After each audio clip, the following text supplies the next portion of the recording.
Сындар, бүгін бізде 5-ші эфир. 5-ші эфирдің тақырыбы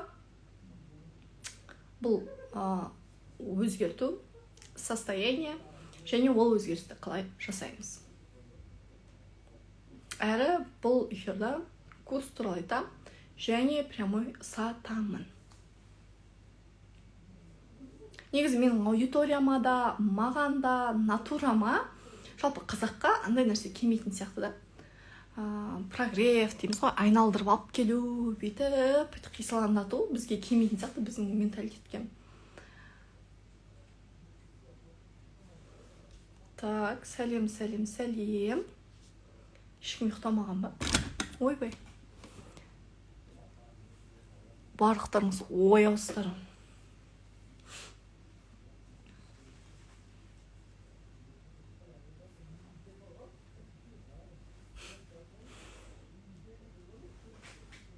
Так.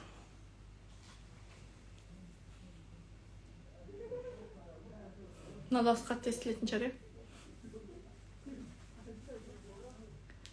Бүгінгі эфир бұл сатуға байланысты. Себебі негізімен 4-ші эфирді жақсырап түсіндіріп айтып бердім. Бүгін себебі емес, бүгін нақты сатып бір 40 минут 50 минуттай эфир жүргіземін, айтамын, түсіндіремін, қалай болады, не істейміз, не болады, қандай нәтиже болады, кімге керек, не үшін керек, барлығын по полочкам қойып беремін. Жалпы менде андай жоқта жаңағыдай 40 километр алып келіп, ана жақтан прогресспен бір қыздырып, эмоциональный качеляға салып, на эмоциях сатып алдырту. Жалпы менде ол сториста ондай нәрселер болмаған. Мен в основном осознанно сатып алуға, осознанно жұмыс жасауға, осознанно адамның өзін-өзі таңдауына дұрыс санаймын. Бірақ бұл бізде өте қиын тема, что адамдар тек қана эмоциональный покупка жасауға үйреніп қалған, тек қана манипуляцияға үйреніп қалған, және соны сұрап тұрады. Маған манипуляция жасашы, менің бойыма басшы, маған тигізші. Но бұл менің таңдауым. Мен ондай адамдармен жұмыс жасағым келмейді. Эмоциональный покупка деген нәрсе, бұл ең бірінші үнемі сондай эмоциональный качеляда жүретін адамдар. Яғни ол бірде былай, короче. Сондай адамдармен қарым-қатынас құрады, үнемі токсичный отношенияда жүреді. Жаңағыдай бірде бар, бірде жоқ өмірді жақсы көреді. Оған себебі сондай эмоция керек, адреналин бар, ол жерде кортизол бар. И сол кезде ғана ол өзін тірі сезінеді, оның психикасы солай өмір сүреді. И эмоцияға тие беру ол негізі ойыншық емес. Потому что эмоциональный покупка, бір жасайсыз, 2 жасайсыз, 3 жасайсыз, бірақ ол нәтиже бермейді, ол тыныштық бермейді, ол нәтиже бермейді, ол бір ішкі қанағаттандыруды бермегендіктен адам кейін өте қатты артқа кетеді, яғни өзін жеуге кетеді. Мысалы, курс мәселесінде немесе терапия форматында айтатын болсақ, сатып алды на эмоциях, но бетін ашпады, қарамады, сосын не істейді, өзін-өзі жей бастайды, өзін-өзі ұрса бастайды. Сәйкесінше не болады? Депрессияға кетіп қалады. Апатия, депрессия, ұзақ уақытқа адам кетіп қалады, және ұзақ уақытқа кеткендіктен ол өзін тастап жібереді. Үміті үзіліп қалуы мүмкін, қарызға кіріп кетуі мүмкін и так далее. Немесе адам эмоциональный покупка қай уақытта жасайды? Мысалы, көңіл-күй болмаса, кейбір қыздар бар, әйелдер бар, барып шоппинг жасап кетеді. Керек емес барахланың бәрін алып келеді, үйіне тасып, жылтырақ-пылтырақтың бәрін алып келеді. Бірақ ол киімді ол кимеуі мүмкін, ол алған дүние әшекей тақпауы мүмкін, болмаса жалпы алған заттары пайдаға жарамсыз немесе бір рет қана қолданылатын зат болуы мүмкін. Кейін тағы да өзін жей бастайды. Және бұл мәселе бір рет қана болып қалмайды, 2 рет, 3 рет болады. Бұл тағы да қаржылай сауатсыздыққа алып келеді. Яғни адам ақшасын үнемі эмоциясы үшін, мысалы, көңіл-күй құлазыптар ма, барып тәтті жей салады, оған ақша жұмсайды, керек емес тағамдарға, керек емес заттарға бүйтіп төлеп жүре береді. Ал ол солай жүрген кезде өзінің мақсатына, арманына ақшаны жинай алмайды. Немесе шынымен де өзіне керек затқа ақшаны қимайды, алмайды, бірақ керек емес заттарға ақша шығып кетеді. сосын түсінбейді, неге менің ақшам жетпейді, неге мен былай жүрмін, неге менде андай болмайды, неге менде сондай болмайды деген әңгіме шыға бастайды. Бұл эмоциональный покупканың ең үлкен адамға тигізетін зияны. Осы үшін де мен ұзақ уақытта прогресс жасамаймын, немесе жалпы прогресс жасамаймын. Мен прямо шығып айтамын да стористе, былай нәрсе өтейін деп жатыр, мындай нәрсе болайын деп жатыр. Келіңдер, кімге интересно. Себебі мен өзімнің өніміме 100% сенімдімін, және менің аудиториямда мен сияқты адамдар деп ойлаймын да, маған прогресстер өтпейді. Мен біреудің прогрессін қарай алмаймын. Қарап отырған кезде, опять ана история басталады. Мен Алматыға бір сумкамен келгем. Қазір мен мынандай күшті үйде тұрып жатырмын. Мынандай нәрсе сатып алдым. Менде мынандай бар. Сен де осындайды қаласаң, маған кел, мен саған үйретемін. Бұл өте андай нәрсе да. Қалай айтсам болады? Устарелый вариант, бәлкім, немесе естіп құлақ жауыр болған прогресс. Көбіне сондай нәрсе ғой, яғни бұрын мен жаман болдым, қазір өте күштімін. Күшті болғың келсе, сен де маған кел. Бірақ әңгіменің барлық сүйті осы темада. Но бұл біздің, жалпы біздің демей-ақ қояйыншы, мен өзім үшін жауап берсем, менің натурама келмейді. Маған ол өтпейді. Мен адамның несіне қараймын, мен адамның энергиясына қараймын, сөйлеуіне қараймын. Маған оның айтып тұрған сөзі өтіп тұрса, оның подачасы жалпы ұнап тұрса, жалпы біліктілігіне, эксперттілігіне менің көзім жетіп тұрса, оның инстаграм парақшасы сондай сенімді болса, кейстары болса, окей, мен онда ол адамның продукциясын, өнімін, қызметін сатып алуға в принципе дайынмын. Мен ойлаймын, менің аудиториямда сондай, себебі қалай айтсам болады, адам зеркалдетеді ғой. Тура сондай адамдар келеді, мен сияқты адамдар ұстады сіздер. Либо сіздер менің кезіндегі точкамда жүрсіздер, қазір сіздер қиын болып жатыр мүмкін, ауырып жатқан шығарсыз, немесе отношенияда қиналып жатқан шығарсыз, ақша таба алмай жүрген шығарсыз, студент боларсыз, мамочка декрете боларсыз, сондай да. Яғни менің қандай да бір өткен өмірімнің бір бөлшегі сіздерде бар да, және сіздер менен өздеріңіздің будущеларыңызды көресіз, яғни точкаңызды көресіз. Бәлкім сізде жоқ сенімділік, менде бар. Сізде жаңағы қорқақтық болса, менде решительный шешім бар, батылдық болуы мүмкін. Сізде жоқ тәуекелшілдік, менде бар шығар. Немесе сіз қалайтын арман, саяхат болсын, ақша табу болсын, еркіндік, ары-бері жүру, жаңағы өзіңе позволять ету да, ата-анаға көмектесу и так далее да. Сондай бір заттар мен жетіп қойған шығармын, және сіз соны қалайсыз, подсознательный тұрғыда, сондықтан да сіз мені қарап жүрсіз. Сондықтан да мен сізге ұнаймын. Бәлкім біреуіңізге даусым ұнайды, біреуіңізге көзім ұнайды, біреуіңізге түрім ұнайды, біреуіңізге жалпы нақты сөйлеуім ұнауы мүмкін. Әркімге әртүрлі нәрсе откликается. Вот в душе откликается, поэтому сіз қарайсыз, тыңдайсыз, көресіз. Егер мен мүлдем қызықтырмасам, ұнамаса, бір нәрсе бүйтіп дың демесе, онда мүлдем мені қарамас едің. Осы үшін де мен ойлаймын, ұзақ уақыттық мынандай бір әңгіме айту бұл қажет емес. Егер сенім болса, іште бір отклик болса, онда міндетті түрде кел. Егер отклик болмаса, онда онда жалпы көрмесең болады да. Себебі отклик бар жерде, шынымен ол жерде нәтиже бар, өзгеріс бар. Біз сол нәрсені ұстауымыз керек. Бұл өзіңді тыңдау деген нәрседен шығады тағы да. Тәнімізде, санамызда, ішкі бір дүниемізде андай нәрсе болады да. Түсініп, сезініп тұрасында, мен осы жерге барсам, мен өзгеремін. Осы жерде осы адам маған нақты көмектесе алады. Сондай бір ішкі сезім келеді. Мұқият просто тыңдасаңыздар болады. Мен сияқты бұлай ешкім сатпайтын шығар негізі.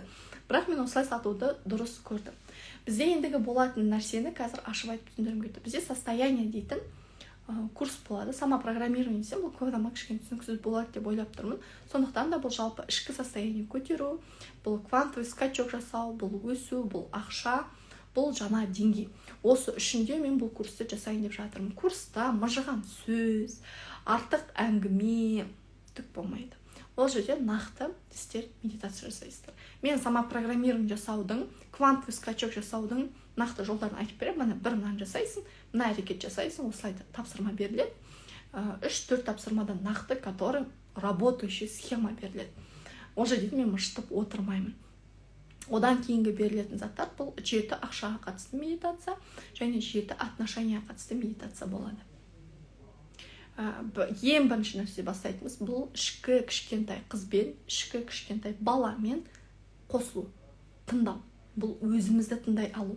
Себебі кез келген адамның ішкі кішкентай баласы бар да, и онымен бізде коммуникация үзіліп қалған. Ол қалай болуы мүмкін? Бала кезде айтады да, қойшы, сен айтпай ақ қой, сен кішкентайсың, сен сөйлемей ақ қой, и так далее. Сондай нәрседен кейін адам өзін естуді қояды, тыңдауды қояды, немесе қалап тұрса да оны ауызбен шығарып айтпайды да. Неге? Себебі оның аузын жауып тастаған. Ол қалауын просто айта алмайтын болып қалған. Сол үшін де түсінбейді, не қалап тұрғанын білмейді. Мысалы, тіпті болады ғой, мысалы кішкентай балаға да тамақ жегісі келмей тұруы мүмкін, бірақ оған же тықыштайды, бірақ бала жегісі келіп тұрған жоқ, ол уже отказ беріпті. Демек ол якобы тойып тұр да. Әркім өзінің тәнін өзі жақсы біледі, тем более кішкентай бала. Бірақ адам андай да, өзінікін дұрыс көреді, ата-ана өзінікін дұрыс көреді. Мен ересек, мен білем, ол әлі аш, ол тойған жоқ, сосын жылайды деп ананы тойдырып тастауға тырысады. Кейін не істейді? Ана бала өзінің сезімдерін жоғалтып алады.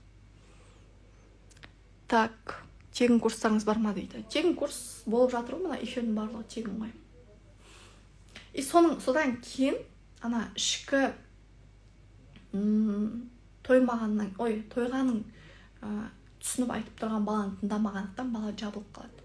Тағы да ол өзінің физиологиялық рефлекстар бар ғой, түсінетінші тойған сезімі да, там білмеймін, қуану сезімі, мұңаю сезімі, агрессия деген нәрселердің барлығы жабылып қалады. Мысалы, балаға айтады, ашуланбай, ақылды қыз ашуланбайды, ол айқайламайды, оның дыбысы шықпайды, тарсылдамай жүр, бүйтпей жүр, көрсетпе мінезіңді деген сияқты баланы жауып тастайды. Сондықтан да адам, мысалы, ересек тұлға ретінде мына бір түр шығып тұрады, мына жақта өзінің негізгі сущності, яғни негізгі табиғаты жоқ болып кетеді. Бұны вообще екі адам екі жаққа бөлініп кетеді. Мынау қоғам жасап берген, яки ата-ана жасап берген образ, и осы образбен өмір сүріп жатыр.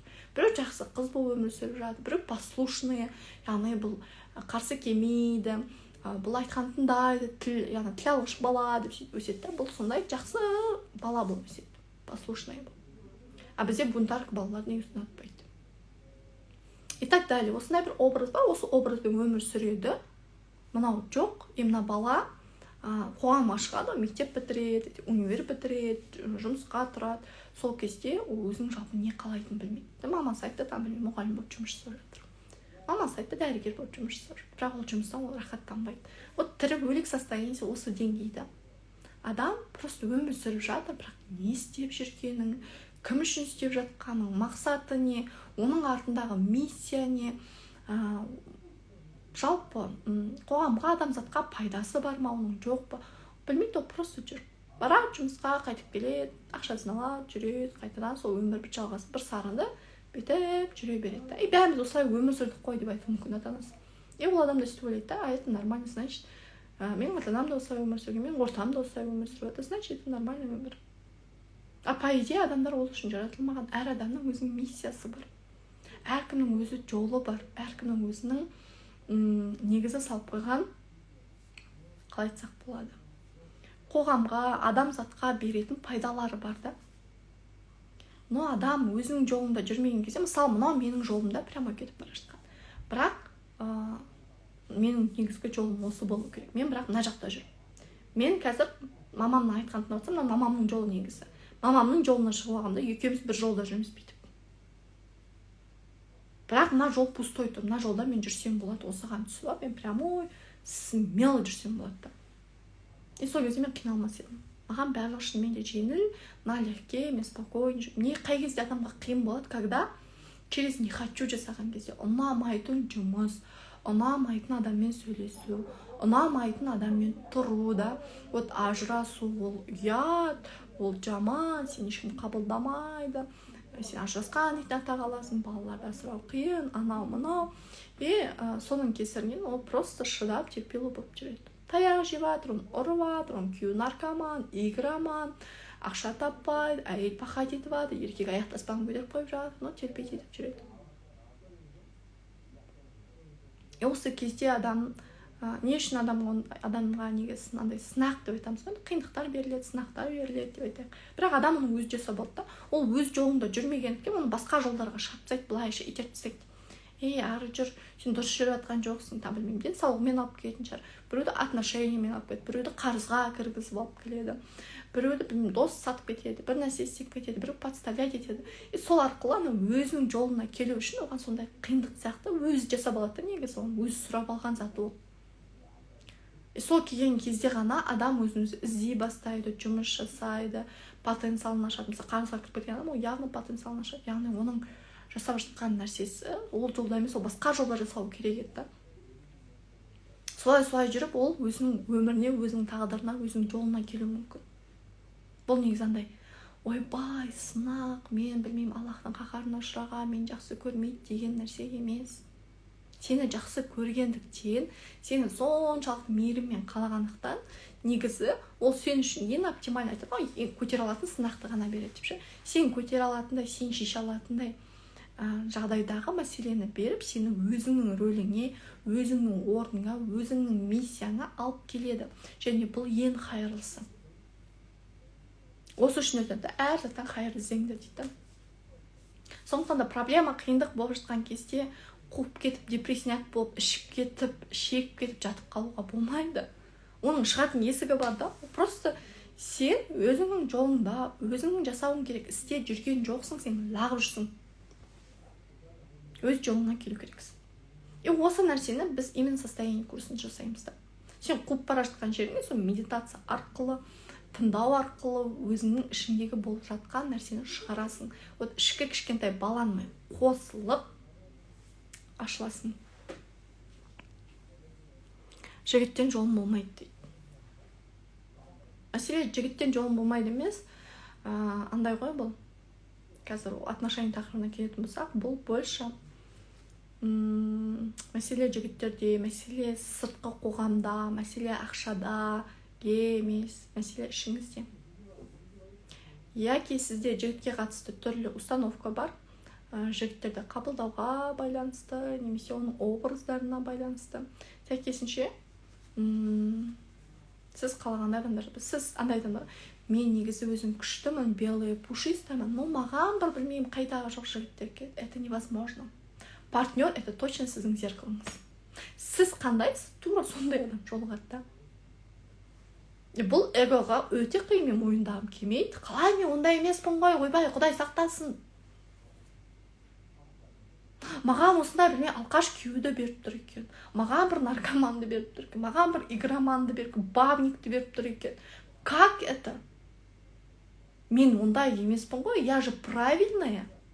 Мен таптаса қызбын. Мен ровно жүрген қызбын. Вот мәселенің өзі осы жерде жатыр да негізі. Негізі ішіңізде бунт бар, жаңағыда бір личный шықпаған. Біз тек қана правильная болып жүрсіз да негізі. Бұл правильная болмау керек, андай қуып кету керек, ішіп кету керек деген сөз емес. Бұл балансты ұстау. Андай болады ғой, мысалы, күлетін кезде күліп, ашылып сөйлейтін кезде сөйлеп, шығатын кезде шығып, болады ғой. Ашуланса ашуыңды көрсетіп, сондай бүкіл эмоциялардың краскасын шығаруың керек та негізі. Бірақ жаңағы жақсы қыз болса, ол шығармайды ондай нәрсесін, бәрі күшті көрсетеді. Ашуланып тұрса да жақсы, бәрі ренжіп тұрса да, жоқ ренжіген жоқпын, бәрі нормально деп жүре беретін адамдар да.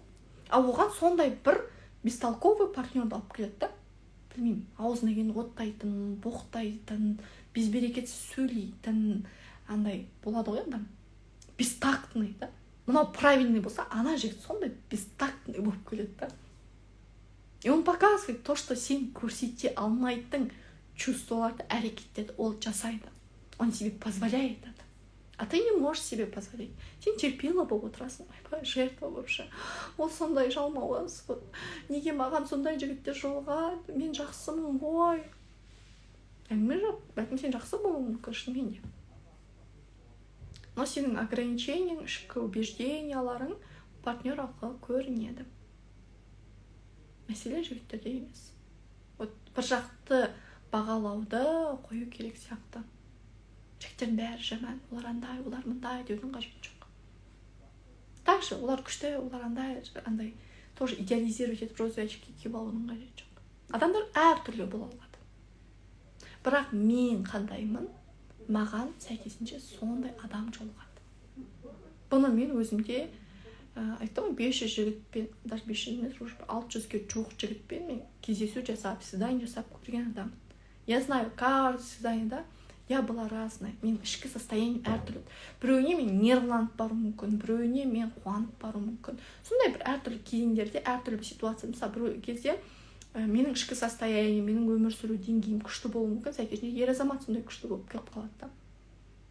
А мен өзім қуып, лағып, бүйтіп жүрсем, примерно сондай адам келеді. Бүкіл әлем менің айнам ғана. Мына әлемде негізі сіздерден басқа адам жоқ. Сіздер өздеріңізбен ғана алысып жатырсыздар.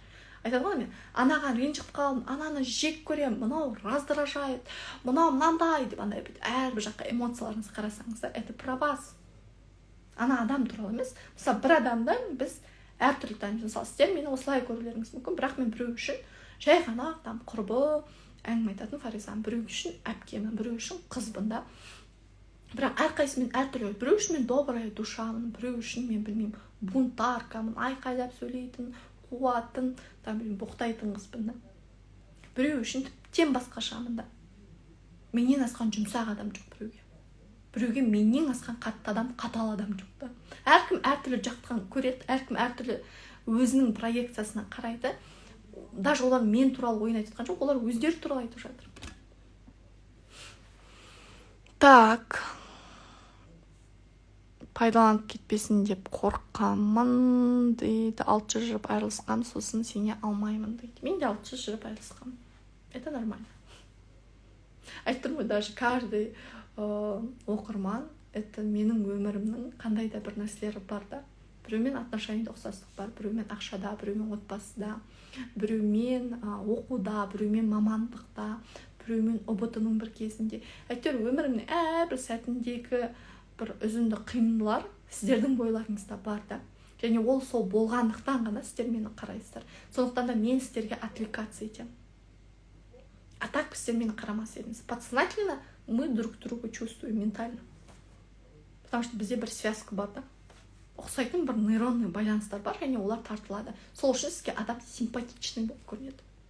Симпатизировать етеді, ұнай бастайды, тыңдағыңыз келеді. Сөзі құлағыңызға кіріп, мына жаққа жетеді да. Потому что мен сіздің тіліңізде сөйлей аламын да, қандай да бір ситуациялар арқылы. Курстың бағасы, қазір оны ашып айтатын, жаңа айттым ғой, бұл кімге керек, қандай нәрселер бар, не істелінеді.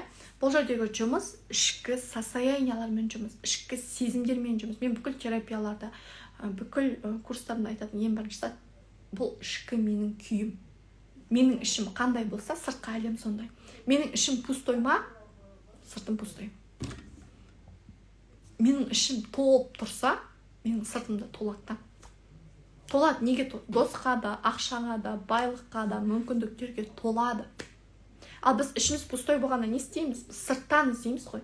Ана жігіт маған қараса екен, соны қалай қаратып алсам болады екен, ол мені жақсы көріп тұрса екен, ол мені еркелетсе екен, ол мені құшақтаса екен. Мен бірақ өз-өзімді бүйтіп құшақтауға күшім жетпейді.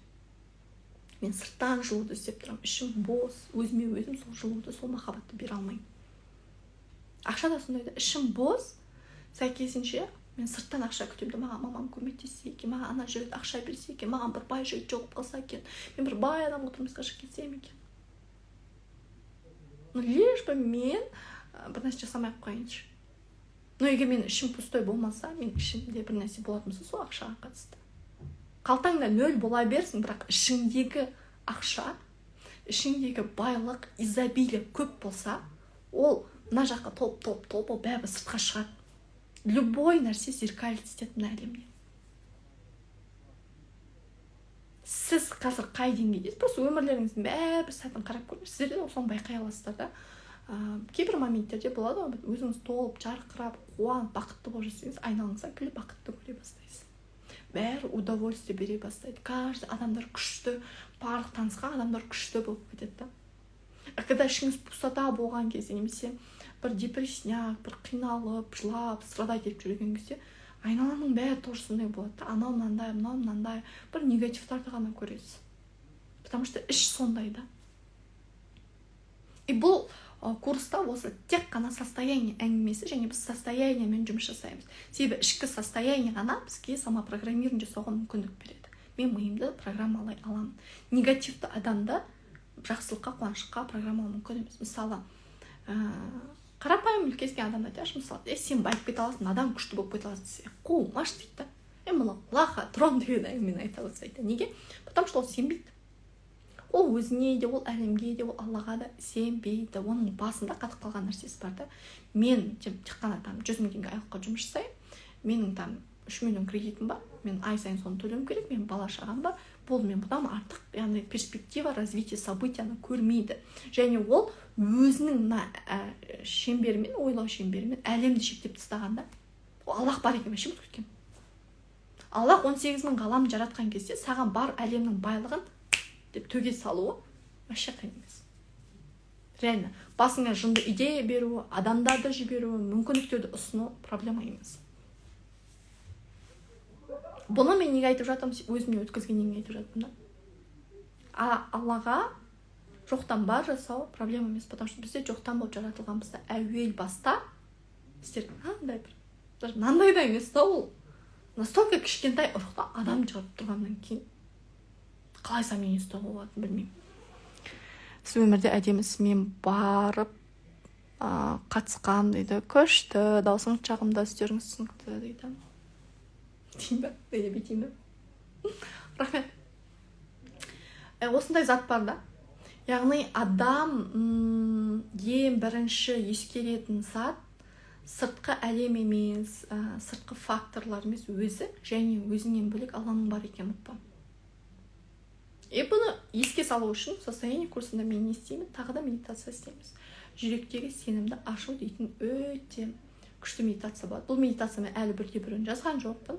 Жалпы бұл курс жасаймын деген менде жоспарда болған жоқ. Мен тек қана қазір медитациялардың тізімін не істейтін, қалай істейтін методологиясын құрып қойдым, және осы бойынша жүретін боламыз.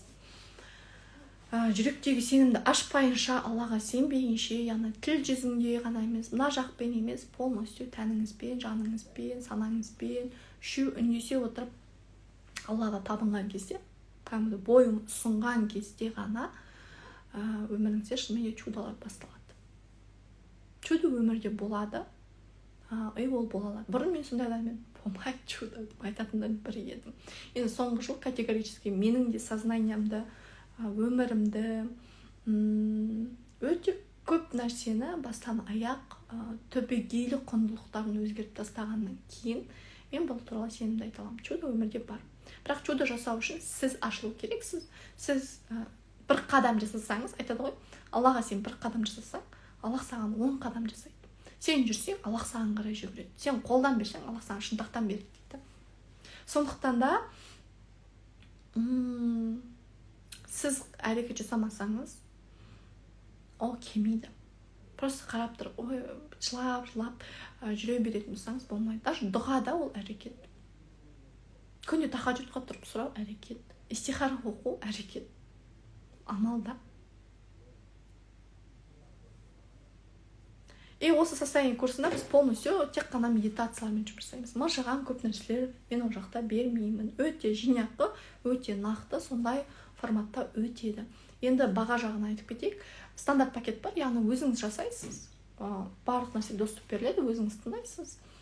Ешқандай кері байланыс болмайды. Бұл пакеттің бағасы 40 мың теңге. Және бұл бірінші лек болғаннан кейін осындай доступны бағаға қойып қойдым. Плюс 12 айлық рассрочка бар. Және тоже қосып қойдым. Атак негізі рассрочканы қоспаған маған өте дұрыс сұрақты негізі. Тем более маңдай бағада. Ең болмағанда стандартқа жазылбаңыз. Екінші пакет бар. Бұл про пакеті деп аталынады. Яғни кері байланыспен чатта ол жаққа тек қана 10 орын ашам, чтобы әр адамға уақыт жететіндей, әр медитациядан кейін кері байланысымен бере алатындай, сұрақтарына жауап бере алатындай, бұл тек қана чаттағы байланыс болады. Оның бағасы 130 мың теңге тұрады.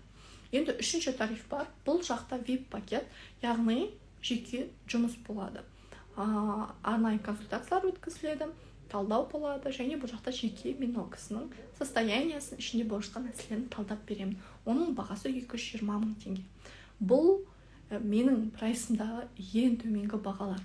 және бұл бірінші лек болғандықтан да кейін де осындай. Мен сіздерге именно осы тікелей эфирге қатысушы және кейін записьті қарайтын адамдар үшін ғана осы нәрсені айтып отырмын. Кейін бағасы өседі, сол үшін де жіберіп алмаңыздар. Бұл курсты бәрібір хит қылдым. Тура магнит қыз сияқты сұраныста болады иншалла. Себебі мен видениесін көріп тұрмын да, бұл қалай болатынын, қалай әсер ететінін, не істейтінін. И мен 100% бұл нәрсеге сенімдімін. Вот. Қалып кетпеңіздер, ойбай, естімедім, көрмедім, білмедім емес. Мына мен айттым, тем более сақтап қоямын записьта. Ойбай деп айтатындар болады да, қай жерде ондай бағамен мен көрмей қалдым деген сияқты. Это дарым. Шыны керек, мендегі енді қазір жеке жұмыстың өзі миллион тұрады, офлайн консультацияның өзі 300 000 теңге тұрады. Сондықтан да бұл өте дарым беріліп жатқан мүмкіндік. Сондықтан да мүмкіндікті пайдаланбаңыздар. Так, медитацияны сатылымға шығарасыз ба дейді. Тараз қаласына келген ойыңызда бар ма дейді. Сіз жоқ болып кеттіңіз ғой, махаббат жайлы көп айтатын едіңіз бұрын дейді. Мен бармын, мен жүрмін, бәлкім сіз мені қарамай кеткен шығарсыз. Парақшам ешқашан үзілген жоқ, барлық нәрсе тұр, қарап көрсеңіз болады. Мен бармын, таппай қалсаңыз. Тараз қаласына бару, Айнагүл ханым, алдағы уақытта жоспарда жоқ. Менде Тараздан енді өте көп клиент бар деп те айта алмаймын да, барып қайту үшін. Андай болады, егер мен үшін білмеймін, там 10 шақты, 20 шақты адам жинап қоя аламын, смело келіңіз десем, любой қалаға бара аламын да ол кезде. Бірақ 1-2 адам үшін бір қалаға бару ол өте үлкен уақыт алады, ең бірінші дүние. Тек онлайн форматта осы нәрсені қазір ұсына аламын. Егер офлайн форматқа Алматы қаласында болсаңыз, мен жеке осы самопрограммированиемен айналысқым келеді, квантовый скачок жасағым келеді, өмірімді түбегейлі өзгерткім келеді дейтіндер болса, онда маған просто инстаграмға кіріп, дайректке жеке жазыңыздар. Ол жақта мен жеке консультация беріп, талдап, сізге не келеді, қалай келеді, шешіп алатын боламыз. Уақыт жағында қойып аламыз. Ең күшті зат осы именно состояние курсын бірінші потогын жіберіп алмаңыз, потому что бірінші поток ол бәрі бір усилие өте көп салынатын жер. Бұл с нуля құрастырылатын зат, я. С нуля душевно болатын зат, және мен кейс шығару үшін максимум тоже жұмыс жасаймын. Бұл маған да өте қызық. Медитация және көптен тоже ойымда жүрген. Дайректте өте көп хат болды. Мен негізі айттым, бұл нәрсені сату деген басындағы ниетімде болмаған. Но адамдар жазды. Мынаған бірдеме істеу керекпіз ғой, қалай істесек болады. Енді бәріне бір консультация жасау, немесе бәрін бір терапия алу, это невозможно. Барлығын тағы да мүмкіндіктер келе бермейді. Мен осы адамдар үшін пайдалы болсын деген оймен осы курс шығайын деп тұр. И бұның видениесінде мен солай көріп тұрмын. Бұл өте хит болатын, иншалла курс болады. Себебі шығатын кейстері күшті. Неге бұны сенімді айта алып отырмын? Андай болады ғой. Сен біраз уақыт жұмыс жасағаннан кейін тәжірибе накапливать етеді, сенде уже опыт бар, сен уже көресің, не нәрсе точно сработает, и не нәрсе ататыным. И в этом случае это тоже так. Магнит қыз сияқты 1-2-3 шықты ғой. Оны біраз уақытқа жауып қойдым. Сол сияқты состояние дейтін курс, бұл өте үлкен сұраныстағы иншалла курстың бірі болады. Енді бір айтқым келетін зат, ең күшті бұл промпакеті, яғни чаттағы кері байланыспен алу, ең болмағанда бұл жақта 10 орын, VIP-та 5 қана орын болады. Стандартта енді орын саны ол жақта шектеулі емес, себебі ол жақта менің кері байланысым, яғни уақытым берілмейді, бөлмейді. Сол үшін ол жақта можно. Ал жазылу уақыты осы эфирдағылар үшін, жалпы записьта көретіндер үшін бұл 3-ші қыркүйекке дейін, дәл осы бағамен. Кейін мен оны сторисқа шығарам, орын саны толтыру үшін, толмаса. Онда баға әлдеқайда кішкене өседі.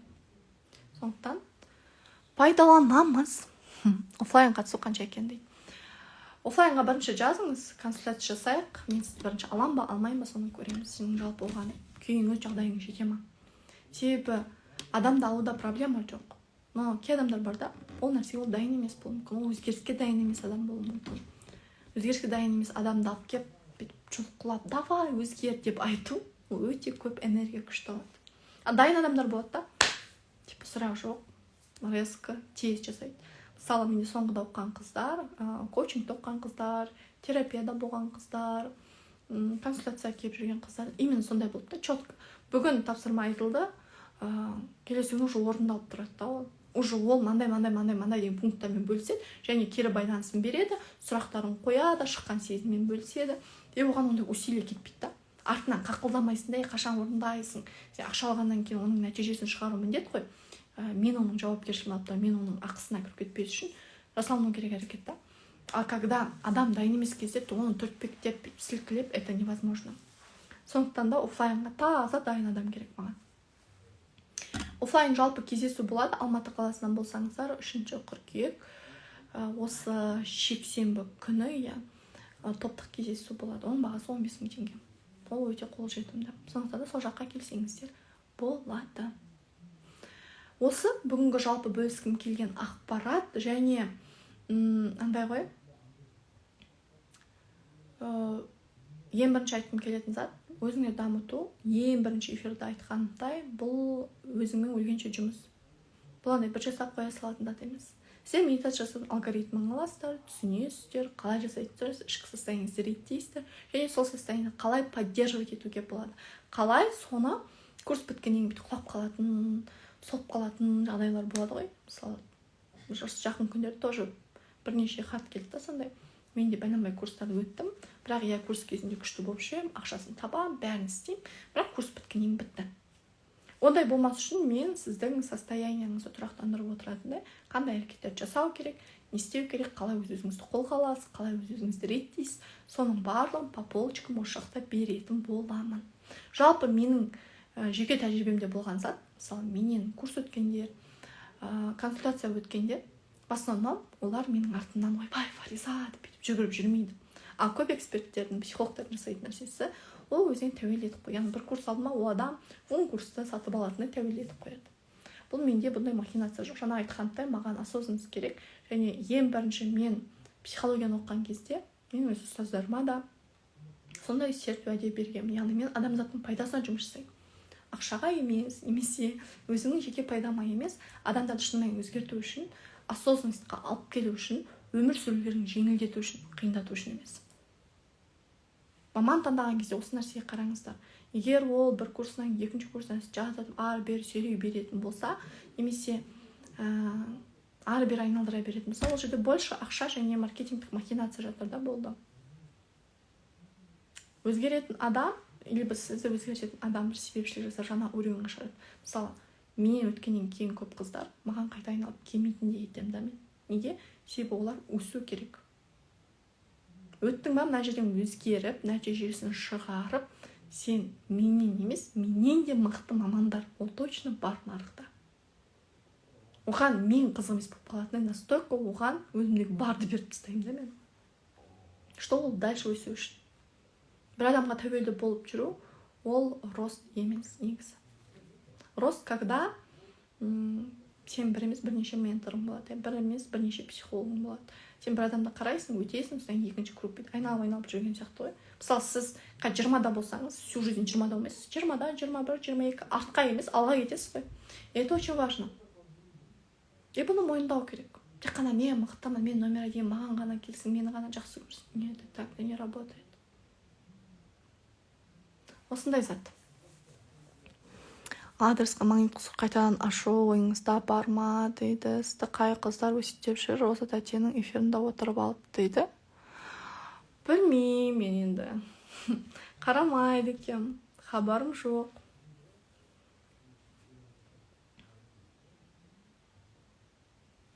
Кім не айтып жатыр, кім не өсектеп жатыр, вообще нем жоқ мен.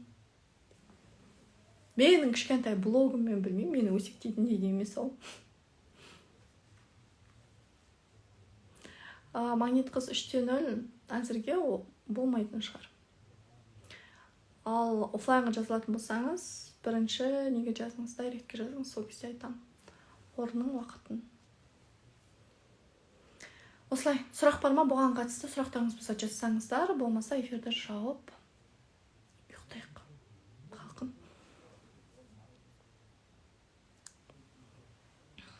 Хорошо, енді айтсын, ешкімнің аузына қақпақ болмаймыз ғой, айта қойсын. Не деп айтады максимум? Отношения тоже айтады деп айтатын шығар.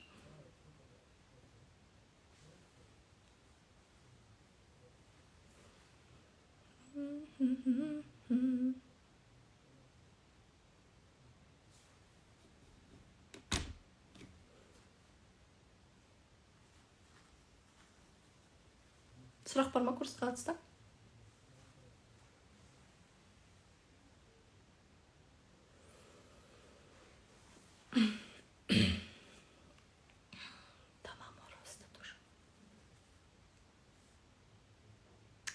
Сұрақ жоқ болса, осымен онда эфирді аяқтаймыз. Эфирді сақтап қоямын, көріп шығыңыздар.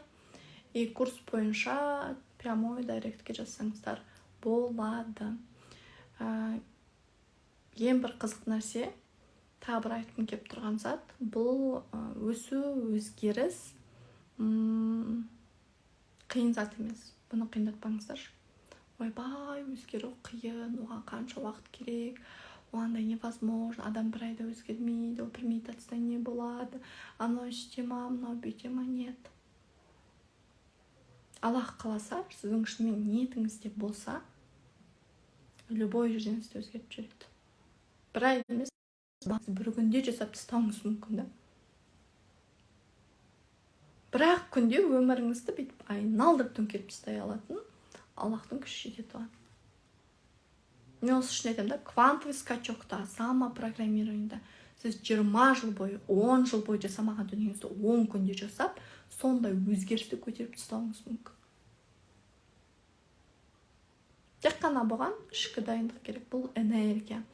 Өткенде айтқанда, адам мысалы, кез келген материяда молекула атомнан тұрады. Атомнан кейін осы энергия ғана тұрады да, пустота. Ішкі пустота болған кезде басқа идея келеді, жаңа нәрселер келеді, ұшады адам. Вообще қиыншамаймыз. Просто бір жолын көріп, үйреніп жасап алсаңыздар, кейін өздеріңіз алғыстарыңызды жазасыздар. Бұның барлығын түсіндіріп, даже мен айтып, 7 күндік эфирмен жасасам да, бірақ көріп тұрсыздар, адамдар толыққанды бұны қарай қоймайды. Қарасы да тапсырмаларды орындамайды. Мысалы, көбіңіз бәлкім тек осы 5-ке кіріп отырсыздар. 1, 2, 3, 4-ті көрмеген де болуыңыз мүмкін да, абсолютно. Себебі бұған дейін, мысалы, сіздерді алдыңғы эфирларда көрген жоқпын. Тіпті қарамады, кірмеді деген күннің өзінде записте, комментарийде көрмедім. Демек, 1, 2, 3-ті сіздер білмейсіздер. Сол сияқты да, адамдар тегін дүниені қарай бермейді. Сондай, барлықтарыңызға қайырлы түн, қайырлы кеште болыңыздар.